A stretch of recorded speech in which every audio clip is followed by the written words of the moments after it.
Hello everyone, welcome to mix of info. जैसे कि video के टाइटल से आपको पता चल ही गया है कि हमारा जो आज का वीडियो है वो shop and establishment of certificate के बारे में है, जिसे गुमास्ता के नाम से भी जाना जाता है। इस वीडियो में हम देखेंगे कि shop and establishment of certificate क्या है, सेकंड हमें इसकी आवश्यकता क्यों है, थर्ड इसको अप्लाई करने के लिए हमें किन किन डॉक्यूमेंट्स की आवश्यकता है, एंड फोर्थ हम इसको अप्लाई कैसे करेंगे। और साथ ही इस वीडियो में मैं आपको यह भी दिखाने वाला हूँ कि मैंने क्या क्या गलतियाँ करा था जिनके कारण मेरा जो फॉर्म है वो 5 बार रिजेक्ट हो चुका था। और फाइनली जब मैंने 6 बार इसको अप्लाई करा तब जाके यह कंफर्म हुआ। तो यह गलती आप ना करें और आप इजीली इसको अप्लाई करके shop and establishment of certificate ले सकें। यह वीडियो थोड़ी सी लंबी होगी बट मैं यहाँ आपको सब कुछ स्टेप बाय स्टेप प्रोसेस के साथ बताऊंगा। तो पहला है shop and establishment of certificate आखिर है क्या। यह बेसिकली एक लाइसेंस और प्रूफ है आपके बिजनेस का, जो आपको मतलब वैलिड कराता है कि आप लीगली कोई भी बिजनेस को या फिर शॉप को आप चला रहे हो। सेकंड है कि हमें इसकी आवश्यकता क्यों है। तो सबसे पहला पॉइंट तो यही है कि यह हमें प्रूव करता है और वैलिड करता है कि हम एक लीगली कोई भी बिजनेस या शॉप को चला रहे हैं, मतलब रन कर रहे हैं, मतलब कि ऑपरेट कर रहे हैं। सेकेंड इसके इम्पोर्टेंस यह है कि मतलब मान लो आप GST अप्लाई कर रहे हो तो वहाँ पे हमें इसकी आवश्यकता होती है, क्योंकि जो मतलब टैक्स डिपार्टमेंट वाले होते हैं उनको प्रूफ चाहिए होता है कि हम जो शॉप को चला रहे हैं वो मतलब लीगली है या नहीं, या फिर उसको वेरीफाई करने के लिए हमें इसकी आवश्यकता होती है। थर्ड इसका इम्पोर्टेंस यह है कि मान लो अगर आप बिजनेस लोन लेना चाहते हो तो वहाँ पर इसकी ज़रूरत होती है। ऐसे कई सारे इसके मतलब इम्पोर्टेंस पॉइंट है जो कि आप गूगल पे जाके सर्च करके देख सकते हो। थर्ड पॉइंट यह है कि हमें किन किन डॉक्यूमेंट्स की आवश्यकता है इसको अप्लाई करने के लिए। तो मैं आपको यहाँ दिखा रहा हूँ कि कौन कौन से ऐसे डॉक्यूमेंट्स है जो कि हमें इसको अप्लाई करने के लिए आवश्यक है।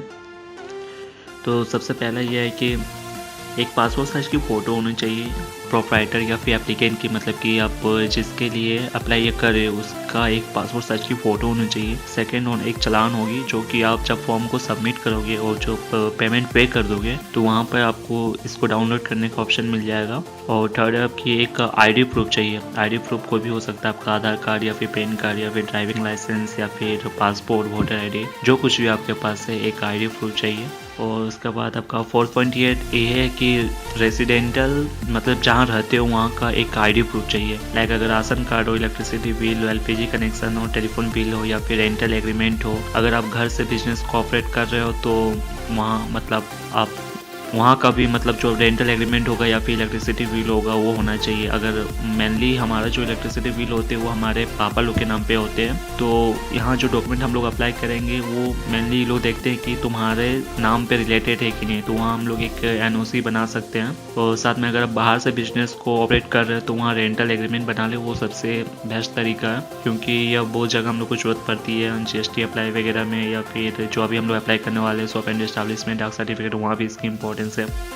तो आप वो कर सकते हो। अगर आप इलेक्ट्रिसिटी बिल लेते हो तो उसके लिए आपको एक NOC बनाना पड़ेगा, क्योंकि विदाउट NOC का ये वैलिड नहीं करता है, मतलब रिजेक्ट कर देगा आपके फॉर्म को। तो एक्चुअली उन लोग को मतलब आपका नाम वहाँ पे होना चाहिए वो डॉक्यूमेंट पे, ऐसा मतलब होता है, मैंने देखा अभी तक, मुझे तो यही फील हुआ। पांचवा पॉइंट ये है कि address proof of location of shop, मतलब जहाँ से आप शॉप मतलब आपका है उसका बिजनेस रिलेटेड रेंटल एग्रीमेंट बनना चाहिए। भाई ये मेरा रिजेक्ट हुआ था, मेरे को पता है, मेरे को मैसेज मिला था, इसलिए मैं आपको इस सब का इमेज आगे दिखाने वाला हूँ वीडियो पे। और छठा पॉइंट ये है कि जब आप पे करोगे पेमेंट तो वो डिपार्टमेंट जो हम लोग सेलेक्ट करने वाले उसको ये सिलेक्ट करना है 0230 श्रम और रोजगार 101 श्रम विधेयक अंतर्गत पंचायत नवीनीकरण समझौता शुल्क दुकानें बहुत सारा अधिनियम 1958, ये पॉइंट हम लोग को सिलेक्ट करना होगा जब हम लोग उसको चलान में पे करने वाले रहेंगे पेमेंट, तब ये ध्यान में रखना है आप लोग को।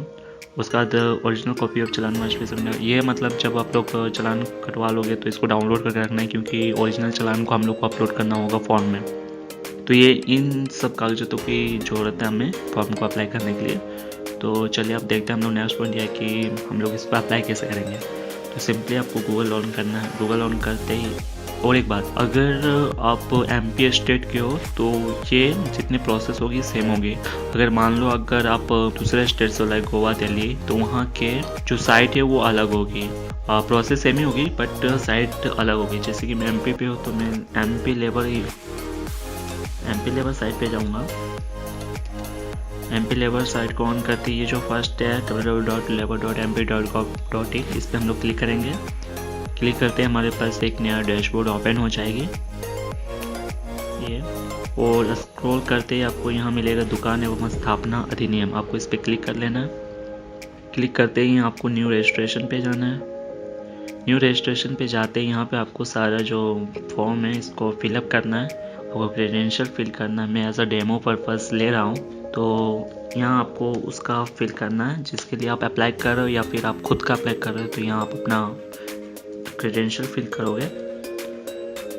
Okay, Amit Shane, father name और एप्लीकेशन स्टेप, प्रोप्राइटर, पार्टनर। ये देखिए यहाँ पर आपको सेलेक्ट करना है कि जो आपका बिजनेस वो आप इंडिविजुअल है, मतलब कि आप अकेले इसको चला रहे हो, या फिर पार्टनर में हो, या फिर आप डायरेक्टर हो कंपनी या मैनेजर हो, तो इसके हिसाब से सिलेक्ट कर लो। यहाँ पे मैं इंडिविजुअल के लिए कर रहा हूँ, तो प्रोप्राइटर यूज़ करेंगे हम।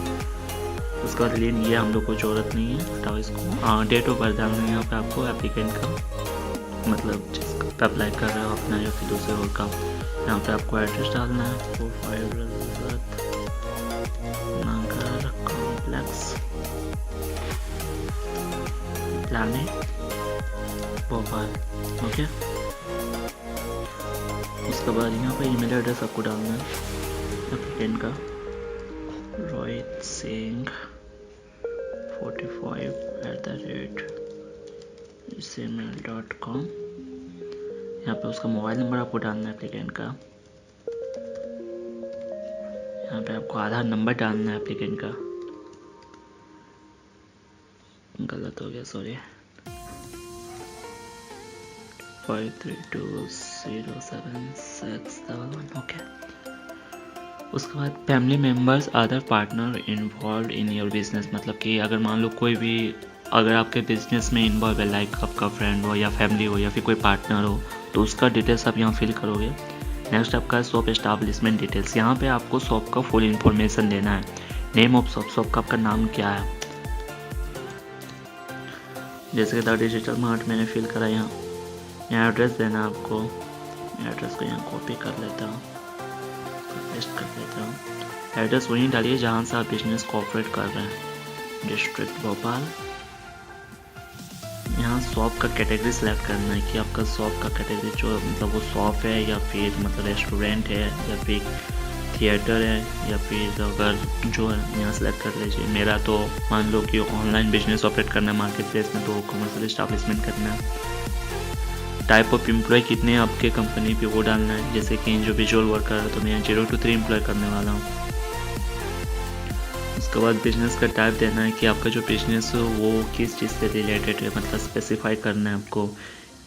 फोटोग्राफिंग, फ़ोटो कॉपिंग है, या फ़ोटो वीडियो शूटिंग है, या फिर क्या चूज़ कर लें यहाँ से। मैं यहाँ एनी अदर एस्टैब्लिशमेंट कमर्शियल करता हूँ।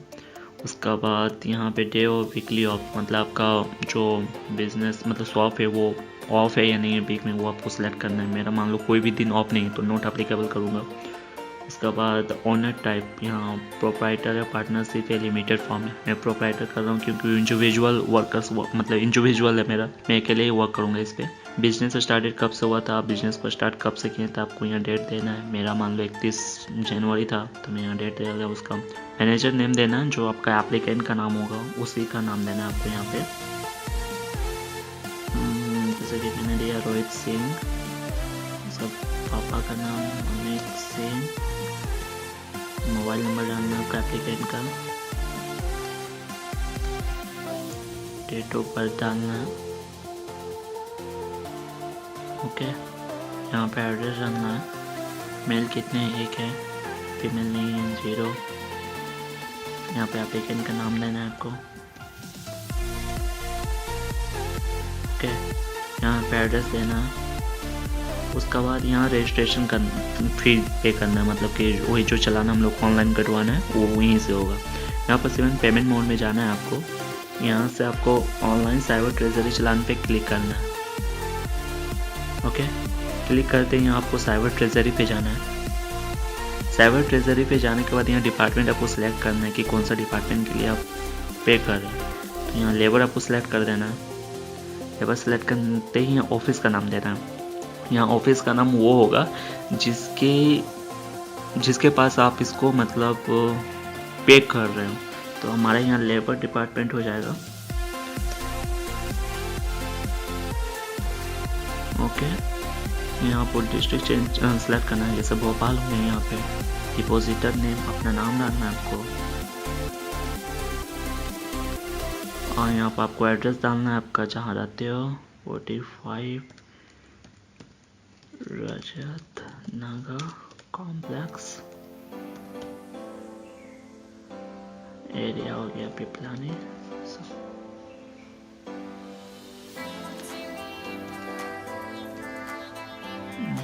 डिस्ट्रिक्ट हो गया आपका भोपाल, उसका मध्य प्रदेश हो गया, पिन कोड आप डाल दें यहाँ पे। ओके, उसका बाद यहाँ पे ईमेल ऑफ डिपॉजिटर, आप अपने यहाँ ईमेल एड्रेस डाल दें।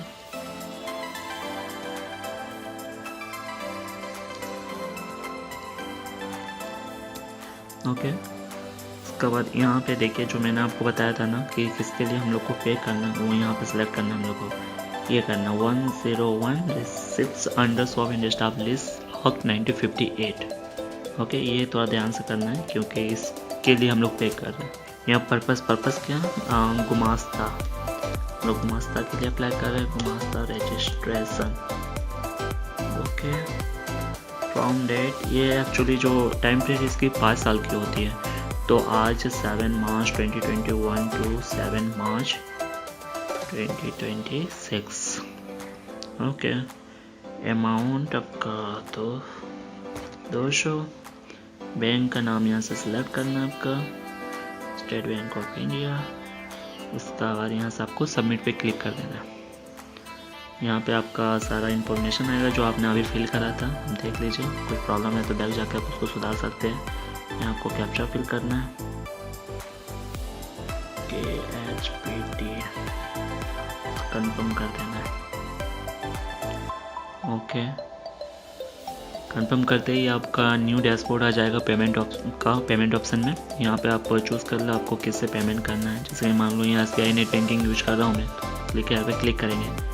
यहाँ पे आप अपने यूज़र नेम पासवर्ड डाल के लॉगिन करेंगे। उसके बाद यहाँ से आप अपना पे कर देंगे। मैंने एक्चुअली पे करके रखा है, इसलिए मैं डायरेक्ट आपको दिखा रहा हूँ, उसका ट्रेजरी दिखा रहा हूँ, जो कि ये रहा आपका। ये कुछ इस तरह आपका एक डाउनलोड हो मतलब फॉर्म आ जाएगा आफ्टर पे के बाद, तो इसको डाउनलोड कर लेना है क्योंकि हमें आगे काम आने वाली है। सब कुछ हो जाने के बाद यहाँ पे आना है आपको। यहाँ पे CIN नंबर हमें डालना है। CIN नंबर देखिए, जो कि मैंने अभी आपको बताया था, फॉर्म में हम लोग को डाउनलोड करना है। यहाँ पे आपको CIN नंबर मिल जाएगा। यहाँ से सिंपल CIN को आपको कॉपी करना है और यहाँ पे आके आपको पेस्ट करना है। CRN नंबर भी हमें अपने फॉर्म पे मिल जाएंगे, जो कि अभी हम लोग ने डाउनलोड करा था। इसको यहाँ से कॉपी करना है, यहाँ पे पेस्ट करना है। उसका बाद चलान का नंबर भी हम लोग को मिल जाएगा यहीं पे, ये रहा। इसको कॉपी करना है, इसको पेस्ट करना है। उसके बाद ट्रेजरी चलान डेट, किस दिन हम लोग इसको करे थे, तो ये फॉर्म डेट 20 को करे थे। कॉपी कर लेना है, यहाँ पे पेस्ट कर देना है। ओके, इसको किए थे, ठीक है। करते ही हम लोग को कैप्चा फिल करना है, HPFT। उसका save draft and uploading supported document में क्लिक कर देना है। जैसे हम लोग इस पर क्लिक करते हैं तो यहाँ पे हम लोग को डॉक्यूमेंट अपलोड करना है। ये हमें अब मैं बताने वाला हूँ कि हमें किस किस डॉक्यूमेंट की रिक्वायरमेंट है इसको फिल करने के लिए। पासपोर्ट साइज फोटो एप्लीकेंट, जो मैंने आपको पहले ही बताया था, यहाँ पे आपको क्लिक करना है। उसके बाद यहाँ पे जाने के बाद फिर से पासपोर्ट साइज फोटो पर क्लिक करना है। यहाँ से चूज फाइल करके आप फोटो को अपलोड करेंगे फर्स्ट। सेकंड है आपको फोटो आइडेंटिटी प्रूफ एप्लीकेंट, इस पर क्लिक करना है आपको। यहाँ पे आपको फोटो आइडेंटिटी में मिल जाएगा आधार कार्ड, वोटर ID, पासपोर्ट या फिर ड्राइविंग लाइसेंस, सब जो दे रहे हो यहाँ से सेलेक्ट करके फिर से यहाँ हम लोग अपलोड कर देंगे। उसका third address proof of employ manager, यहाँ पे जो एड्रेस प्रूफ है सिर्फ हमें एड्रेस प्रूफ देना है, ना कि शॉप का बिजनेस रिलेटेड एड्रेस प्रूफ पे देना है। तो मान लो कि अगर रेंटल एग्रीमेंट आप करते हो तो रेंटल एग्रीमेंट में ये देखिए, ये रेंटल एग्रीमेंट जो कि आपको 500 से अबव का स्टाम्प बनाना पड़ेगा तभी वो मान्यता होगा। यहाँ पे आपका रेंटल एग्रीमेंट होगा तो सिर्फ आपके नाम से जो रेंटल बना रहेगा वो मिलेगा, ये शॉप से रिलेटेड नहीं होगा। ये आपको यहाँ पे अपलोड कर देना है। उसके बाद जो थर्ड है ओरिजिनल चलान ऑफ रिमेटिंग रजिस्ट्रेशन, ये मैंने आपको बताया था। जो हम लोग पेमेंट कंप्लीट करने के बाद जो डाउनलोड करेंगे उसको यहाँ अपलोड करना है, साइबर ट्रेजरी के नाम पे होगा ये, जो कि मैं आपको बताया था। इसको डाउनलोड करके रखना है ताकि यहाँ पे आप अपलोड कर सकोगे। नेक्स्ट पेपर है आपका applicant in form A PDF only. इसको क्लिक करने के बाद यहाँ पे डाउनलोड एप्लीकेशन फॉर्म एप्लीकेशन पे क्लिक करना है आपको।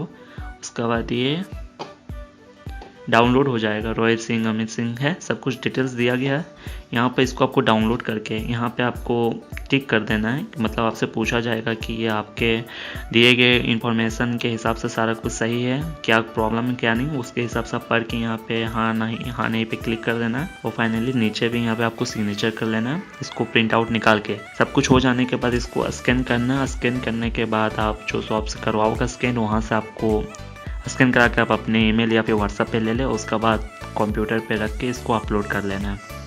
उसके बाद लास्ट जो डॉक्यूमेंट है, photograph of shop with name of shop clearly visible.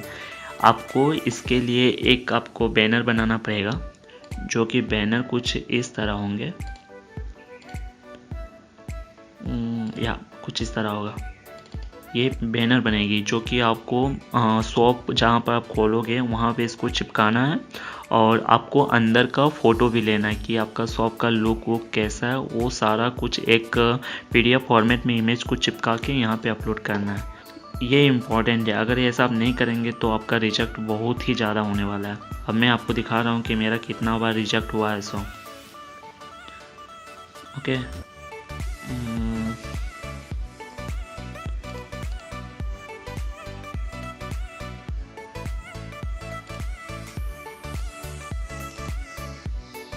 देखिए रिजेक्शन का मेरा पहला ये था।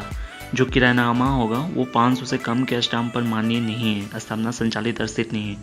तो जो मैंने आपको बताया था ना कि जो हम लोग रेंटल एग्रीमेंट बनाएंगे, रेंटल एग्रीमेंट जो हम लोग बनाएंगे ये 500 के स्टाम्प बनना चाहिए। जैसे कि ये देखिए आपका 400 का है, 100, 200, 300, 400 और ये पूरे 100 का 500।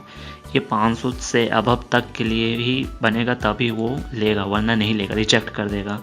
फर्स्ट इशूज़ तो ये था। सेकंड ये था कि स्थापना संचालित दर्शित नहीं है।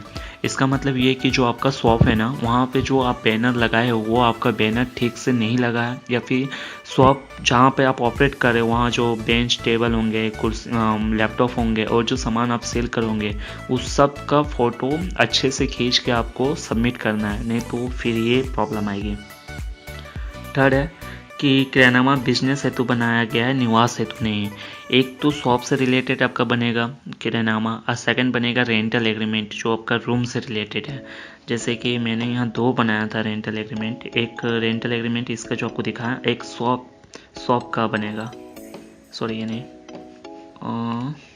ये शॉप रेंटल एग्रीमेंट। ये यहाँ पे आपका बिजनेस का नाम से रिलेटेड बनेगी, जो कि बिजनेस रिलेटेड शॉप एग्रीमेंट बनने वाली है, ध्यान में रखना है इसको भी। और जो 5वां प्रॉब्लम ये था, किरायानामा आवास हेतु बनाया गया, बिजनेस हेतु नहीं। एक बिजनेस हेतु भी बनेगी जो कि आपका बिजनेस शॉप पे डालना है, और एक आपका रेंटल एग्रीमेंट बनेगा जो कि आपको रेंट से रिलेटेड, और मतलब जहाँ रहते हो वहाँ से आपको बनाना है वो। नेक्स्ट आपका है कि फाइनली सब कुछ हो जाने के बाद आपको ये अपडेट आएगा, डिजिटली साइन सर्टिफिकेट जनरेटेड। मतलब कि आपका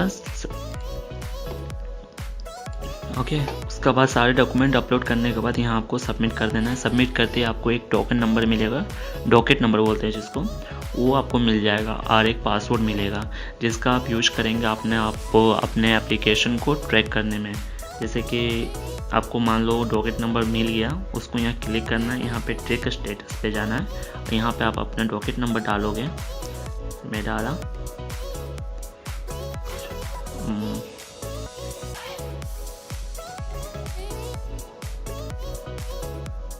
यहाँ से आप सारे कुछ आप डॉक्यूमेंट नंबर डाल के आप अपने स्टेटस को चेक कर सकते हो। ठीक है, बस यही था। और अगर जनरेट हो गया तो यहाँ से आप डाउनलोड पे क्लिक करके आप रजिस्ट्रेशन नंबर डालोगे, पासवर्ड, और फिर यहाँ से आप डाउनलोड सर्टिफिकेट कर लोगे। रजिस्ट्रेशन नंबर डालना है, पासवर्ड डालना है, जैसे डालोगे कैप्चा फिल करने के बाद डाउनलोड सर्टिफिकेट पे क्लिक कर दोगे। तो जब भी आप क्लिक करोगे तो आपका सर्टिफिकेट कुछ इस तरह होगा। ये आपका फाइनल जो सर्टिफिकेट होगा कुछ इस तरह जनरेट होगा, जिसमें दिखा रहेगा स्थापना के पंजीयन का प्रमाण पत्र। यहाँ पर आपका फ़ोटो होगा, यहाँ बार कोड होगा और यहाँ पे डिजिटली साइंड हो गया है, तो ये स्टाम्प मतलब उन लोग का वेरीफाई किया हुआ है वो रहेगा। यहाँ पे आपका भोपाल का है तो ये भोपाल का हो गया और यहाँ पे आपका डॉकेट नंबर रहेगा और फिर यहाँ स्थापना का नाम मतलब जिस कंपनी के लिए अप्लाई करा था उसका नाम रहेगा। जैसे कि यहाँ था डिजिटल मार्ट मैंने अप्लाई करा था तो उसका है। उसके बाद यहाँ एड्रेस आपका हो जाएगा। उसके बाद आप वहाँ जो फिल किए थे फॉर्म में मतलब मालिक, प्रधानता, विक्रेता जो है आपका सारा डिस्क्रिप्शन हो जाएगा। और ये रहा सर्टिफिकेट आपका जो कि आपको बन के आएगा। यही था shop and establishment of certificate. तो बस आज का वीडियो पे यही था। काफ़ी लंबा वीडियो हो चुका बट आई थिंक मैंने पूरी कोशिश करा आप लोग को सारा कुछ बताने को। अगर आप लोग को इस वीडियो पे ऐसा कोई भी पॉइंट है जो कि आपको समझ में नहीं आया या फिर आप और जानकारी लेना चाहते हो तो अबाउट सेक्शन में मेरा जीमेल रहेगा यूट्यूब पे, तो आप वहाँ से मुझे मेल कर सकते हो। मैं फुल्ली कोशिश करूँगा कि सारा मैं आप लोग को हेल्प कर सकूं। और अगर आप लोग को गुमास्ता बनाने या फिर shop and establishment of certificate बनाने में कोई भी प्रॉब्लम है और अगर आप लोग बनाना नहीं पा रहे हो तो मुझे मेल करें तो मैं आपके लिए बना दे सकता हूं। तो बस आज का वीडियो इतना ही था। Thank you.